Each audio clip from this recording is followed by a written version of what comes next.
Egg. Wow. Okay, I think we got it.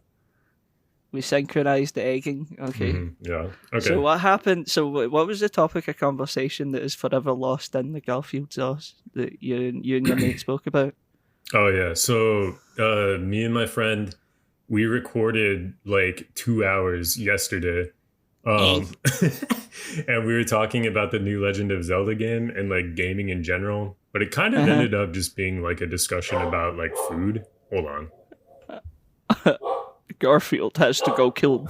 What's the dog's name? No, is it Bodhi? No, what's the name of the dog? Odie. Yeah. Garfield has to go kill Odus. Hold on, I have to go kill Odie real quick. That was the sound of him picking up the hammer. Oh, they can't be barking. Oh, okay. Hey, Lee, I'm trying to record a podcast. Okay, just shoot her with a gun when she barks. My beautiful wife of 18 years. I'm trying to record a podcast that no one's going to listen to. My beautiful wife of 27 years. I'm trying to record a podcast that no one's ever going to listen to. So you better shut those doors. Listen, people do listen to this podcast. Very few people, but people listen to it. This is important work. The only people that listen to it are the people that you like force to like look it up in mid conversation with like big puppy dog eyes.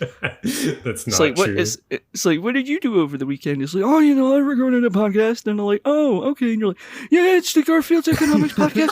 It's really cool. We've got 4 followers. You should look it up. Listen, I'll tell you how to spell it right now. Listen. Take your phone out. Take it out. Let me see you type it in Spotify right now. Yeah, let me see you hit the follow button. No, okay, well, hang on. I actually do that, unfortunately, to like people people at the bar and stuff. I always like shrug it off, but my wife, she always enthusiastically is like, no, go on, tell them about your podcast. And I'm like, it's a Garfield podcast. No, the worst part is like the kind of bar based conversations is like it's not a long enough of a time window for you to actually be able to properly explain the backstory and the lore behind it. So all these people here it's an economics podcast, but with a Garfield theme. Yeah. And you're like, no. It's just a normal podcast, but like, okay, so when I was 14, I saw the Garfield comic. I found it very funny, and then my family fell into debt, and the house got repoed, and the only possession I had was a Garfield comic, and like, you don't have enough time to explain that, so they just think that you're a little freak. They don't listen to like any of the previous episodes. They don't know the lore. They don't know the history. And a lot of people get confused. Like my wife's friend, she like found out that I had a podcast based around Garfield, and she tried to like listen to it, I guess, one time. Yes. And then she like came back another day and she was like, oh yeah, like I listened to it. It was weird though. Like you didn't talk about Garfield and you didn't talk about economics. And I was just like, yeah. Yup. That's the show. It's a false pretense. It is. Do we understand? I wonder if anyone's ever actually listened to this and been severely disappointed that it's just another generic podcast.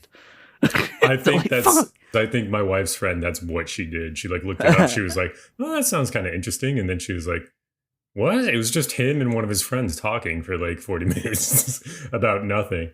I was like, yeah, sorry. That's the show. That's BBGs. That's the show. Sometimes I talk about economics. I used to in the beginning of the show, but we kind of lost our way. In the beginning. I wonder, can I mute myself live while recording? I don't know. No. Can you hear that? Yeah, I can hear that. Right, so I can't rip fat vapes. Great. No. You either have to put the vape down or just deal with everybody hearing you rip fat vapes on the podcast again. Okay. I feel ill. I was left alone in the house, unattended, with a pack of beers, which is the worst mistake my wife could have made. Because Lord knows I drank every single beer in that package, and I got severely ill, and I ended up, it was like me and my friend, we tried recording Garfinomics that day, and he forgot he had just moved and he forgot where he like packed his microphone, so he started recording it from his tablet because he said his tablet like sent from my iPhone. No, literally, he recorded it on like the notes taking app or something on his tablet because he said his tablet had a good microphone, which it did, and it sounded really good. But that silly little goober was not wearing headphones, so you could hear me. Like, it sounds like I'm talking to him on a telephone on his audio. It's really bad. I couldn't use it, so I got really sad, and then I realized that there 24 cans of beer. Yeah, I realized there was an unattended package of beer in the fridge, and ended up drinking all of the beers in it within the span of like 3 hours. Got sick and like went to sleep at like 8 p.m. and now I'm severely ill today trying to re-record the podcast. You should have done what I done and drank until like 2-3 a.m. and then walk home and then sleep and then wake up at 11 a.m. to a Jamaican man talking to you down the phone saying, "Sir, your wood is here. Where do you want us to put it?" Welcome back to Garfinomics, the world's best official, unofficial Garfield-based economics politics podcast. I'm your host. Joining me today again is the computer expert, or should I say the gaming expert, because we're talking about games. I love games.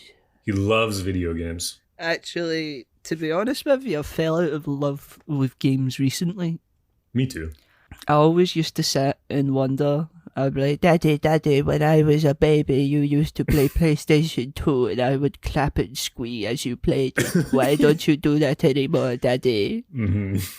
And he would just say like, I mean, the new games aren't that interesting now, and I don't really like them. And I'm like, Daddy, why don't you like Bayonetta 4, Daddy? Can you imagine if you were a kid and you walked in and your dad was playing Bayonetta though? and your really dad funny. just turns around and he's like, no, it's not what you think. Like, her hair's woven into her suit. That's why it's like that. And you're like, shut up. Your dad turns around and he's in full Bayonetta cosplay. Yeah, he just it's not. There's no delay. You just like walk in, and before you can say what the hell, he just turns around and he's like, no, wait, I can explain. Don't worry. Hold on. He's got the glasses on. So I always wondered why my dad said that. I'm like, I mean, like, obviously, like, the games that are coming out now aren't the same as the games that like you played when you were younger. Like, yeah, like Resident Evil's changed, and so is like Lara Croft Tomb Raider, and now I've just kind of realised that it's just kind of code for like you were born, your little brother was born, and I have like a full-time job, and I'm expected to like make dinner for like 2 humans plus my wife, and then I'm expected to like wake up tomorrow morning and do this all over again. No. I don't want to play video games. I literally don't want to. That's my deal as well. Like, I've been like, I talk to people sometimes, like coworkers or like friends or whatever, and it'll blow my mind that like they're like late 20 something or like 30 something years old, and they're like, yeah, I've been playing a lot of like the new Zelda game, and I'm just like, what? How? Like, what? What do you mean? You're like 30. You're 30 something years old, and you've been playing like hours of video games. How did you accomplish this? I don't. Like, right. So it might just be like a psychological thing, because like you probably do have time. Like, you probably have like a 2-hour slot where like you're not doing anything in your day after work, and like you could play them. But the issue that I have is like as soon as I start playing a video game, like I have no self-control over when I stop playing it. Yeah. Yesterday when we tried to record this podcast, and my friend butchered it. We ended up talking about how like China had like I think they still have this like a 1 hour per day like PC gaming like limit for children or something. And I was kind of thinking to myself, my friend, he's like a big gaming guy, so he was like, that's horrible. I don't think they should do that. And then, but like in my head, I was like, honestly, it's probably good. Like, it's probably good. I don't think kids should be having like spending that much time playing video games, to be honest. Also, it would solve the issue with all of your friends not being on at the same time. If you had a government mandated time that you're only allowed to play video games at, then everyone's online. Yeah, exactly. It's like, damn. Yeah. I think, I do think though that you should, I'm going to send a message out to the CCP. I do think you should change the rules though, so that you can save up your hours, so that like during the week you can go to school like a good little boy, and you can save up your gaming hours for like Saturday, and then spend like half of your Saturday playing games with the friends, you know? Mm-hmm. I'm cracking open a cold one. Today's drink of choice is Iron Brew. Same as every other day. Wow. I was like a little freak for like Coca-Cola. Because when I was growing up, like our parents had Cokes in the pantry, but we weren't allowed to touch those. Those were for the adults. And so sometimes you could try to risk it and try to steal one every now and then and hope they didn't notice, you know? But they always did. They counted those cans. Who's been drinking those tins? Yeah, for real. My tins are gone. Which one of yous have slopped it? You know what? Daddy, I'm sorry. Yeah. Have you ever tried to paint or do something arty, knowing full well that you've like only got like 3 hour chunks to do it in? It's impossible. Yeah, it's called the Garfonomics podcast. But I know what you mean though. You should just try though to like make something like I feel like one of the reasons that people who have the skill set to make video games end up never making video games is because they're like really ambitious about it. Like overly ambitious. And they don't try to just, you know, make something kind of like small and easy. At first, you know what I mean? Because like my friend yesterday when we tried to record this podcast, he was asking me like, what video games have you been playing recently? And I like kind of admitted that most of the games I play nowadays are like 100% made by like unnamed like Chinese people. Like I was playing this game the other day called Card Survival Tropical Island, which is really, really good. It's really, really fun. What a name. I know. In Steam, like everything was in Chinese characters, so you just like knew right away, like, oh yeah. But like yeah, most of the games I play are just like cheaply made games that come from China that like nobody has heard of, and they're so good. But they look really bad, which I guess is why people don't play them, but they should. I don't know. Graphics has never been an issue for me. Some of my favorite games have the worst graphics you've ever seen. I mean, see, that's the shit. Okay, I'm not gonna rant on this, but like, okay, there's like and this is like a cool. It's an easy to understand theory, and I actually think it explains a lot of the issues with video games, right? And it's a triangle. You've got gameplay on one side, graphics on one side, and then like story on the other side, right? And if you have any combination of, if you have any two of those three things, then you've got like an okay game. Well, actually, no, let me rephrase that. If you have 2 out of the 3 of them, then it's considered a game that people can play and enjoy.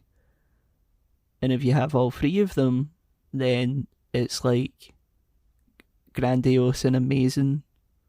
Yeah. But no one ever does the 3 of them, and if they do, it's like extremely rare. Skyrim, the graphics at the time were good, but now they're kind of doo-doo feces. The gameplay was yeah. But the story was. That's why I like Skyrim like a lot. Like I'm one of those like freaks who thinks that like Morrowind was the best Elder Scrolls game ever made, because it was. But the reason why people don't like Morrowind is because it has bad graphics. Like, you know what I mean? Mm-hmm. And the gameplay is different too. Like it works based off of like your skills and dice rolls, and people aren't used to that. But I think you said it is more in depth than Skyrim. It is way more in depth. Way more in depth than Skyrim. Because in Skyrim, like if you swing like a weapon at something, like you hit it, you know? Yeah. Whereas in like Morrowind, like if you grab like a club and you try to club somebody to death, like if you are not skilled in using clubs, it is not guaranteed that you are going to land a strike on this creature. Right. Which a lot of people like find frustrating, because like graphically they see their character clubbing to death a rat, but the rat is not taking a hit, and they're like, what the hell? What the fuck? This game sucks, you know? But like Skyrim, I agree with you. I think I still played Skyrim and enjoyed it, but that was because the story and lore was good, and the graphics were good. But I do think the gameplay kind of sucked. Like I think the gameplay was worse than Oblivion or Morrowind. The gameplay stinky. It was literally just kind of the whole entire game was just obstacle avoidance and mazes. Pretty much. It's like I'm running. There's a bandit. I go left. I continue. You have to solve these insanely hard puzzles where you just have to match like an animal. You have to like know what an animal looks like. Mm-hmm. Oh, there's a puzzle in front of me. How do I solve it? Look above. It tells you the solution to the puzzle. Snake, whale, eagle. It's like, oh, okay, what a puzzle. You just look around the room for the answer. That's all you do. That's actually really funny that you should mention that, because my dad used to play Tomb Raider, and he said that he got stuck on this one part for like a year, and he couldn't figure it out. He kept on getting into this room, and he just didn't know how to progress the story or the game or the level or whatever. And what it ended up being was like a ledge up in like the top left corner of the room, but like you just couldn't see it because the graphics were so doo-doo that it was just all shadowed. Yeah, you couldn't even see it. Yeah, you couldn't see the ledge, you know. I was like, that's funny. That's really funny. So yeah, the gameplay was poo-poo, so I guess we could say Skyrim was like graphics and story. I would say that. Yes. Well, I think that's why people are liking the new Legend of Zelda game a lot, because sorry, shut up. Oh. I just also need to mention that good graphics does not mean hyper realistic graphics. Good graphics just means graphics that work consistently and are like fit the aesthetic of that video game. Yeah. Like Stardew Valley, like. Yes. Everybody's girlfriend still plays Stardew Valley to this day. If you have a girlfriend, they still love Stardew Valley. I don't want to say video games are like not for the ladies, but there are definitely a bunch of like random freak games that seem to have the entire female population just enamored. Okay, I'm gonna list girl games right now. Mm-hmm. These are games in your girlfriend's Steam library. Go check your girlfriend's computer. Check it right now without her permission and without any warning. The Sims 3. The Sims 3. The Sims 4 even. I've seen some of them playing that. The Sims is a girl's game. Stardew Valley, that's on her computer. Animal Crossing, if she has a Nintendo device, check it for Animal Crossing. You will find it. you see 100, you'll see 1,000,000 bells. Yeah, on their you'll see fucking bells. You'll see a very decorated town where all of the ugly animals have been genocided from the village.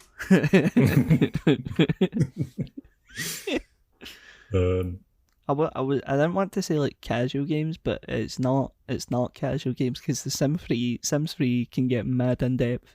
You know what it is? I just cracked the code. Okay, Stardew Valley. Okay, so the top 3 girl series of all time: Stardew Valley, The Sims, and Animal Crossing. What do all of these have in common? Okay, let's think about it. They're all about casual life. You know what I mean? It's a little slice of life stuff where you get to decorate things and make like little homes and villages your own. I wouldn't call it a girl game, but The Witcher was popular with everyone. Yeah, The Witcher was just everybody liked The Witcher. Right. Okay, great. So... Okay, anyways, The Legend of Zelda. I haven't played any Zelda games. You haven't played any Zelda games? Yes. Wow. Okay, well, I played Breath of the Wild because my friend who has now plays 0 video games because he's an adult. It was because he was actually going back to the conversation about like the 1 hour Chinese limit on video game time, which I think is like actually a good thing. He sort of like realized that like video games were like a negative influence on his life. Mm-hmm. And like you were saying, like when you don't play video games all the time, but like when you do pick up a game, it's hard to kind of stop. It's hard to put it down. And I think that's because like video games kind of work like a drug. Like you're getting short little bursts of dopamine for like completing little tasks that you can just do. As a resident expert in the field, I can tell you with 100% certainty that you are correct. That's right, baby. So it's hard to put it down because you're being rewarded with like all this dopamine that's just kind of like on a constant drip. But then like in order to do that, you have to do things that other drug addicts have to do, like neglecting friendships, neglecting community, neglecting learning any life skills, so that you can be like constantly IV hooked up to like video games. But my friend, he like realized this some manner of years ago, and he just like quit playing video games altogether. Like he just stopped. And I will say his life has improved dramatically. And he like gave me his Switch for a little bit when he was like experimenting with not playing video games anymore. And so I got to play Breath of the Wild for free. I got to borrow his Switch while he like unloaded it on me. And I would say Breath of the Wild was very good. Very good game, very fun.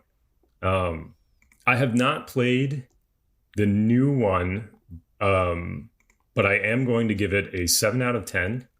I think the new Legend of Zelda gets a 7 out of 10 from me.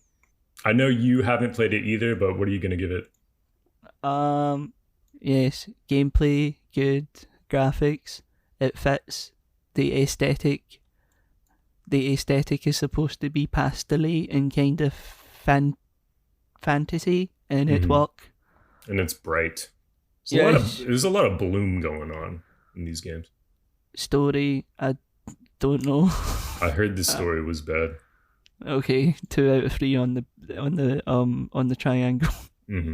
Well, and it makes sense that the story is bad because I don't even really remember what the story was in Breath of the Wild. Like, other than you wake up as like some beautiful little twink in a like chasm. And then you have to go on a quest to get all these items and resurrect like spirits in temples or something. Very like Zelda-esque, and then you fight Ganon, but I have no idea what the fuck the story was. You wake up and you go breathe on some wild moss, and then that's the entire game. That's pretty much on the wild. I think the whole point of the game was to speed run getting like the sexy bathing suit outfit from the desert area. I think that was the whole point. But in the second game, like I've heard that the story's bad because the dude who like wrote the first game, he completed this story, right? It was all like wrapped up, start, middle, end, taken care of, all done. And then Breath of the Wild was just like such a commercial success. Like it was a huge hit. And those guys at Nintendo, they were just like, yeah, you're going to need to make a part 2. Shit. And he was like, fuck. Everything that happened in the last game? Just kidding. It was a dream. All happily ever after? No. Psych. Part 2. Part 2. The person you saved. Do it again. Only better. You didn't say it was all a dream. Now you got to save them for real. So, you liked it? I liked Breath of the Wild. I don't have a Switch, so I have not played the new one. Nor do I really have time to play it. Did you become hopelessly addicted to it, as your friend could have done? Kinda, yeah. I was playing it probably every day. Right. I mean, playing it every day is like fine. It's just see when the epic gaming time encroaches on things like eating and or sleeping or socializing. Yeah. I think a Switch is one of those things where like it shouldn't prevent you from doing those things because it's portable, but it's a video game console and you don't want to play it on a train and you don't want to play it while eating dinner and you don't want to play it while trying to talk to a friend, so you just lock yourself in your room and play it. Did you see that? That reminded me. Did you see that there was like a British commercial for the new Legend of Zelda that like made everybody who saw it like suicidal and not want to play video games at all? Like it was did you see it? No. Okay, you should look it up. I watched it too, and it made me even more like anti-video game than I've already become as an adult. To summarize the commercial, it's basically like a guy who's like, he has like a job at the office, right? And then he has to get on the tube to come home from work to his really nice house, I gotta say. The guy had quite a house. But like he's just like miserable, everything's gray or whatever. And like he has like no time. He gets home, it's dark. And then he's like, what's this? The new Legend of Zelda game. And like the whole time there's just like really sad music playing like the entire time. And like now the next day he's getting on the tube and stuff, and he's kind of like smiling sadly to himself while he's playing the new Legend of Zelda game. It's still gray, it's still dark. He's just now, instead of like sitting in silence commiserating with the rest of the passengers, he's like in his own little fantasy world, like kind of semi-smiling to himself in a corner of the train. And then he gets home from work and instead of like, I don't know, enjoying time with his wife, the few precious hours he has to spend with her, he's like playing the game, sitting down by himself alone in a dark room playing the Zelda game. Damn. A commercial it did not make me want to buy the new Zelda game. It made me want to kill myself. Rediscover your happiness. This is wild. And he was like a fully grown man too. Like the dude in the commercial, he looks like he's like in his later 30s or like 40s. Take a break from the hustle and bustle of life and just like, just play the game so you don't feel like tying a rope. Yeah. Feeling suicidal? Play the new Zelda. Do that instead. Keep yourself busy with little tasks on a screen. So we need to talk about that because I actually done my dissertation on gambling mechanics in video games. I'm not even joking. There's like wings and there's departments in video game companies now that are solely dedicated to the psychology of addiction. That's insane. When it comes to like video games. And the thing is, right, is the psychology of like addiction and replayability and like dopamine production doesn't really change, but the projects change. So they need to stay employed because basically someone creates some sort of level or some sort of mechanic, and then they need to go to like the addiction department and be like, run your analysis on this. Is this addicting enough? Yeah, and they're like, it's like the unlock skill tree for the first 10 levels is actually quite slow, so maybe speed it up a bit, and then and put the rest behind a paywall. Yep. Well, not only do we hate modern video games, but like even like the employees, like I don't know, like I know. I feel like like even the people who like develop these games like hate their lives. Like they're paid like nothing, and like they know that what they're creating is like not good. But they're just being like told to like, I don't know, spit this out. But I need this mechanic spat out on my desk by Thursday. Spit it out. These are all the AAA games that don't get put in early access. These are all the games that like have a finish date, but the finish date can't move because investors and such expect some sort of amount of money at some sort of date that's been previously agreed upon before the scope of work was fully discovered or fully realized. Have you ever been in like this is maybe a weird question to ask, but have you ever been in like a AAA studio like office? Yes. Okay, I have too. You go first. Tell me about your experience, and then I'll tell you about my experience.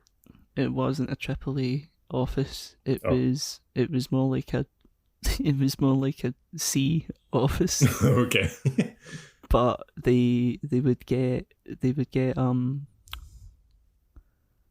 would you call it? They would get like hired out by AAA companies to do like extra work or like do specific things. Yeah. But I feel like all of these offices are the same. It's like kind of bright, happy, hip, and modern, which isn't good because it just makes everything look sterile and uninteresting. And they've got vending machines for some reason. When you get a free lunch and all that, and you get all these really cool benefits where you can, the office has its own gym. There's there's like mental well-being classes and all that, and there's all these resources, but like you don't have time to use them.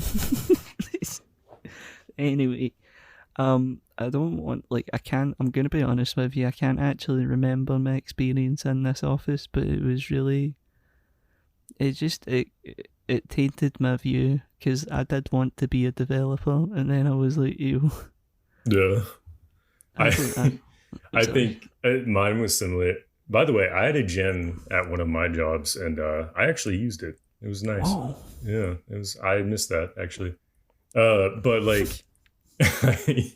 But I had some of the magic disappear from my eyes as well, because I went to Gearbox Studios. Yes. Okay, so they relocated their headquarters to a city kind of near me, and they were like asking for like play testers to like come and test their game, and I signed up for it and I got selected. I got to go. And it was like me and like 8 other kids, basically, just teenagers. And they were, first of all, I showed up wearing the like Witcher medallion that I had. So, which they did not like. Like you could tell they were like visibly annoyed that I was like wearing like paraphernalia from like a different video game company. So I'm just trying to show you I love video games. Yeah. Well, I didn't even think about it because I was just like, no, I like games. Like, this is my Witcher medallion. But like, I didn't think that like Witcher was not made by Gearbox Studios. And like when I showed up, like it was, they were like visibly annoyed with me. I think because I was wearing that. And then like it's like wearing like a Sikh ceremonial like dagger. knife and or scabbard into like a church, like a Christian church. It's like Like, wearing. we don't do that here. It's like wearing like a burqa to like a Baptist church. You know what I mean? But like so I show up with that. Strike one against me. They did not like that. They had a pretty dour attitude towards me specifically out of the group. And then after, they put us in this like little room that was like very office-like. The whole thing had like you said, like a very sterile, kind of uncomfortable atmosphere. It was hip and cool.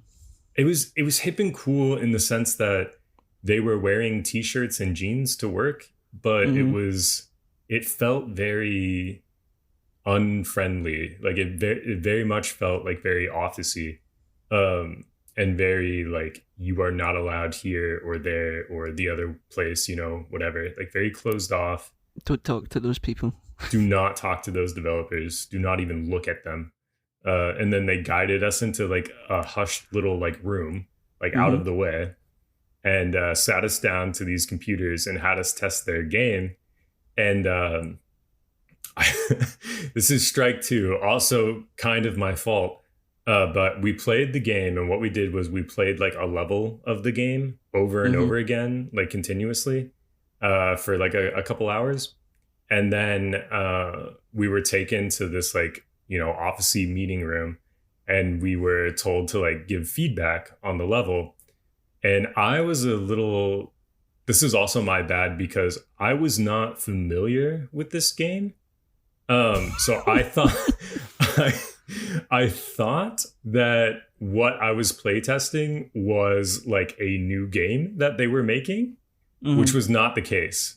What they were having us playtest was potential DLC levels for a game that they have already made, and is already on the market, and people are already playing. So that's kind of my bad. That's strike number two. Because when they asked me for so all the mechanics and movement and the shooting and the rolling and the dodging, like that's already established and tested. Yes, and when they asked me for my feedback, the things I was criticizing, I complimented it on some things which they found interesting. Like I was like, oh, I really liked like the secrets, like the secret items you could get, and they were like, secrets? Do tell. What do you mean by secrets? And I was like, oh, well, like I wandered off like the level path in one area, and I found like an extra coin or whatever, and I thought that was cool because like it was off the beaten path, and like you wouldn't have thought to go there and find like a little extra something in there. And they were like, interesting, and they like scribbled furiously as if that was like an insane concept of like having like hidden secrets. We calculated this. Yeah, they're right. like, huh, he's correct. We didn't anticipate secrets. Interesting. But like, we're going to have to go shoot our designer after this. Yeah, but I was like, well, hold on, like somebody put that in here. How did you guys not know there were secrets? Anyways, but they're not playtesting it, idiot. Yeah, they're not. They might not have even been like the developers of the game either. Actually, they might have just been like corporate. They may also have two never people played. That just showed up. Yeah, they gave them a clipboard and said, "Go teach them how to play the game." Yeah, go tell them to play the game and ask them for feedback. We can't be bothered. So yeah, that would be really funny. It's like you can volunteer to playtest the game, and you can also volunteer to manage the playtesters for a day. We don't want to be involved in any way. But yeah, it was really weird. But okay, so back to like my fault, strike number two, not realizing that the game already existed and had been released. Was this just like off the street playtesting? Are we expected to have some sort of level of professionality to like, were you supposed to know what you were doing, or was it just like kind of blind testing, general public kind of thing? You had to know what you were doing. I had to submit an application to playtest, but the questions were just like, how many years have you played games? And I was like, my entire life, you know, like I think my first video game I ever played was Parappa the Rapper when I was like 6. That game was hard. That game was amazing. My dad showed up from work one night and he was just like, Brad, wake up. And I was like, what? And I was like rubbing my eyes. I was like, what is it, Papa? And he they takes hit out the towers? Have they hit the towers yet? This might have been pre-towers. I don't know. I don't remember. But I was like, what is it, Papi? And he takes out like this bag and he removes the PlayStation 1 and Parappa the Rapper. And he's like, get out of bed. You're not going to school tomorrow. You and I are playing this tonight. And I was like, hell yes. And that was the first video game I ever played. So I've been playing games for a while, right? Yes. And so that was my penis in the car door. I slammed my penis in the car door. Nice. That's a good reference. People will like that. Anyways. No, so like I've been playing video games my whole life. I'm actually a kind of gamer. That might be able to test your video game and give feedback. I guess you can call me a bit of a gamer. But yeah, that was like one of the questions, and one of the other questions was like, have you played like any of these titles? And it listed like major, you know, AAA titles. And then it was like, are you familiar with like Gearbox Studios and like all that stuff, right? And then one of the questions was, do you have an extreme in-depth knowledge of the game testing pipeline and how feedback works?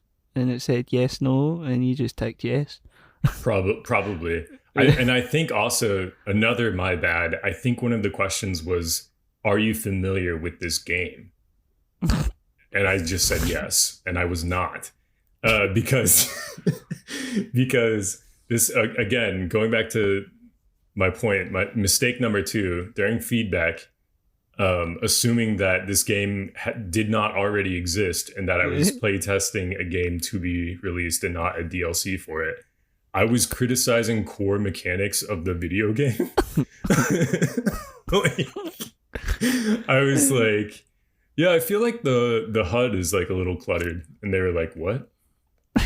And I was like, yeah, the HUD, like the overlay of your character and stuff, and like all your stats. Like the pre-alpha HUD. I don't like it.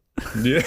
Yeah, I was like, yeah, the current iteration of the HUD that you have, I think it's a bit messy. I think it can be trimmed down. And they were just like, what? What? And they started like getting really like short with me after that. like literally like during the rest of like the feedback, like panel as soon as you said that, they just took the piece of paper and drew a big X on it. Yeah, they were like terminating. But like anything that he says after this point, do not add it to the feedback pile.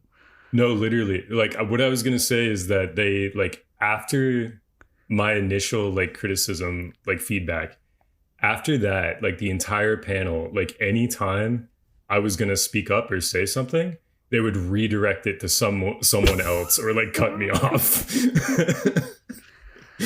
It was so funny. And yeah, we left with like a swag bag. They basically gave us just like some posters and stickers like for the game that I was not familiar with. Yeah, and you saw like this fully fledged poster that said like, it's like what do you call it? It's like a swag bag, and one of the posters that you got was like a kind of like old advert that said like coming out March 12th, 2018. And you're like, oh fuck. I was like, oh shit. Yeah. See, if there'd been like a person that's supposed to like deal with the general public and like playtesters and all that, you'd think they'd have like a kind of level of like social ability, and like they'd just be able to be like, oh, this video game's already out, so don't, like, we're talking about the level design mostly, and then you could be like, oh, okay. It was a very unhappy, sort of like rude atmosphere in the office, and like They just seemed like they were like constantly pressed for time, Mm-hmm. and they needed you to say something that they needed to hear in a Mm-hmm. set amount of time. Otherwise, they were like cutting you off and moving on to somebody else who would give them the answer they needed, because they Yes. needed to get you the heck out of the office ASAP. Yeah. And then Yeah, work on all the shit. yeah. So that was my experience going to like. I don't know if Gearbox is a AAA studio. They made Borderlands and like big games like that. So No, they are AAA. they're AAA, yeah.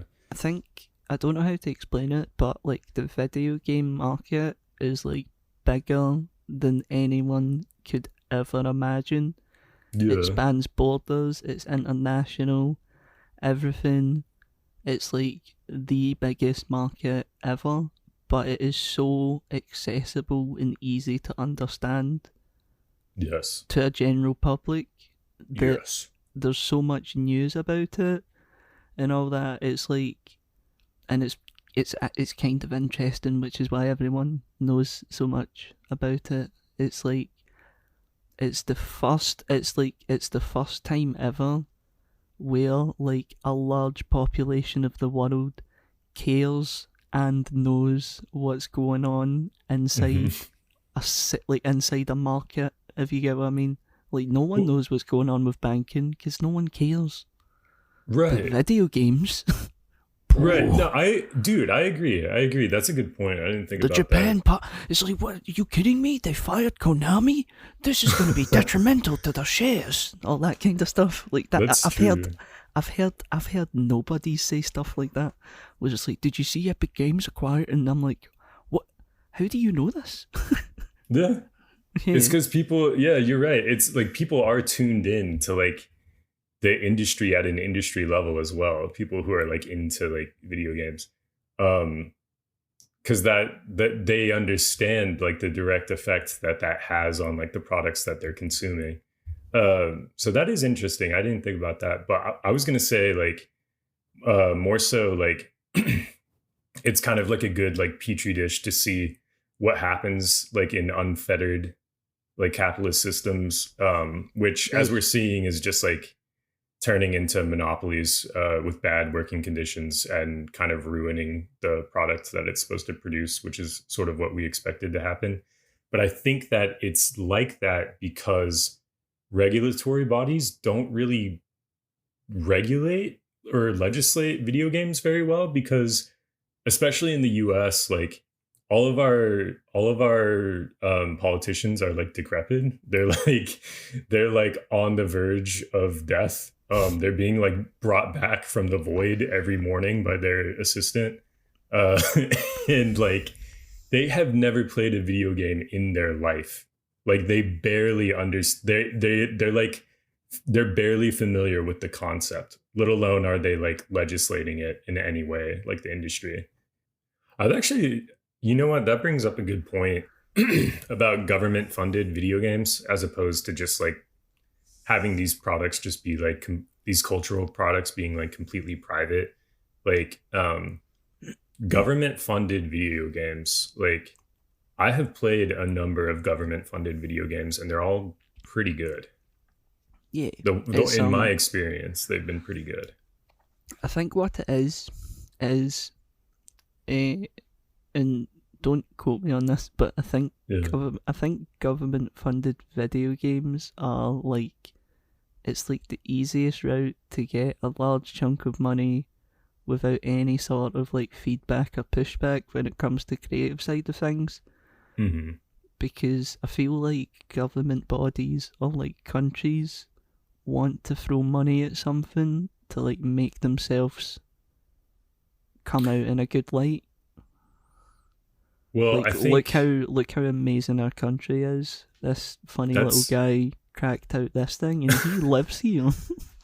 Well, that's it. But like, I think they do like have a say in what gets represented in the video game. Like, so you telling me usually, I can't go to the British government and pitch a game called Comtopia? Is that what you're saying? I think that's what I'm saying. God No, damn. I think they should fund Comtopia. It's based on an Arthurian legend. It's a cultural export. But But like it's based off of the cum chalice that they get. But no, like in the Long Dark, for instance, like there's Canadian flags everywhere, like all over it. And like I know that, like, I don't know, something inside of me just knows that, like, if this wasn't a government funded game, there would be maybe one or two Canadian flags on things. But because it was government funded, like, they were obliged to put in like as many Canadian flags as they could to remind people that this is a Canadian game. Are you sure? Because the whole entire game is about like a complete cold hellscape in which no one survives. Yeah, but there's Canadian flags on like everything. Canada, welcome to Canada. Yeah. Well, I think they're just saying like this game was made in Canada and Canada's really cool. Right. And even though this is a cold, desolate hellscape, it's very pretty, isn't it? It's very nice. Imagine coming here, but it's not apocalyptic. You know, even though you're currently getting mauled by a pack of wolves, at least you've got your Canada hat on. Yeah, your toque, as they say, your toque. I'm gonna look this up. Was The Witcher government funded? Because I know, like, the president of Poland or whatever gave Barack Obama a copy of The Witcher 3 when he like visited, and he was like, "Thank you. This is my country's pride and joy." Yeah. Yes. Wait, hold on. Yeah. The Polish government gave CD Projekt Red $7 million. Damn. Yeah. So The Witcher 3 was a government-funded video game. And it was really good. But The Witcher's got groupies and penises in it. I don't think the Polish government like knew what was going on. That's what I'm saying. That's what I'm saying. Like, see if your game gets government funded and it's a massive pile of ass, then it gets scooted under the carpet and not spoken about. Mm-hmm. But you see if your video game happens to have a pair of cocky balls in it and is really good, then the government doesn't care. They're like, whoa, look at this. Do. No, yeah, they're just like, look what my country made. It's very epic. Here you go, Obama. Ignore the penis. Ignore the penis. Ignore the penis. I don't think he even knows there's a penis in the game. He just knows that like the government just knows like this is a Polish video game. Oh yeah, it goes back to the old people running the world. Yeah. Yeah, and it's got Polish like folklore in it. So we're like spreading our culture. Good. Here's $7 million. Whereas like I think it's like the same thing with The Long Dark. The government's just like, does this game spread Canadian culture? And the Hinterland Studios was like, yes. we put maple syrup in the game and lots of Canadian flags. And they're like, okay, epic. Here's some money. You know what you should do, Ben? Never mind the Kickstarter. Now that we've determined that all good video games are the result of government funding, yes, you should go petition the Scottish government to give you a grant to make a video game that represents Scottish culture and history. I should. You should. Just put a bunch of flags of Scotland around and like put like a Highlands area map of the game in there and you'll be set. One of the equipables needs to be a kilt in your set. You're good to go. I think, you know what? I think we have an idea. You are going to make a video game, young man. You're going to quit your 9-to-5 and we're going to get you government funding from the Scottish government to make a Scottish video game. You're doing it. It'd be so bad. It'd be so good. Fucking, what is Scottish culture? Scottish culture is like... It doesn't matter. You just have to put a kilt equipable, and it has to be the best statted item in the game, and you're good. And then maybe throw a unicorn in there, and you're set. I think the reason why there's no Scottish video games is just because it's one, like, remember how we were saying that there's some video games that can like only be enjoyed by like a certain culture? Yeah. I feel like Scottish video games would be games that could only be understood by Scottish people. Yeah. Yeah. You know what? I don't know, but that's how I feel. No. Well, I think you could make one. I think that's what we're gonna do. Never mind the Kickstarter. We're getting government funding. And then you're gonna be set. You're gonna make a beautiful game. A beautiful government funded video game. Alright. We've been talking for like 3 hours. Let's wrap it up. I have to go to bed and get up at a reasonable hour to go to my new job. Let's wrap it up at the same time. Okay. All right. Legend of Zelda: Tears of the Kingdom. Hold on. No. Wait. Before we do that, closing thoughts. Legend of Zelda: Tears of the Kingdom. Haven't played it. Barely read or seen much about it at all. I'm gonna give it a 7 out of 10. Ben, what are you giving the game? 6. 6. Okay. The official Garfonomics review score of the new Legend of Zelda game is 6.5 out of 10. So, that's better than average. Go check it out. Any closing thoughts? Can we close it off together? Yes. Yeah, we'll close it off together famously with our closing statement.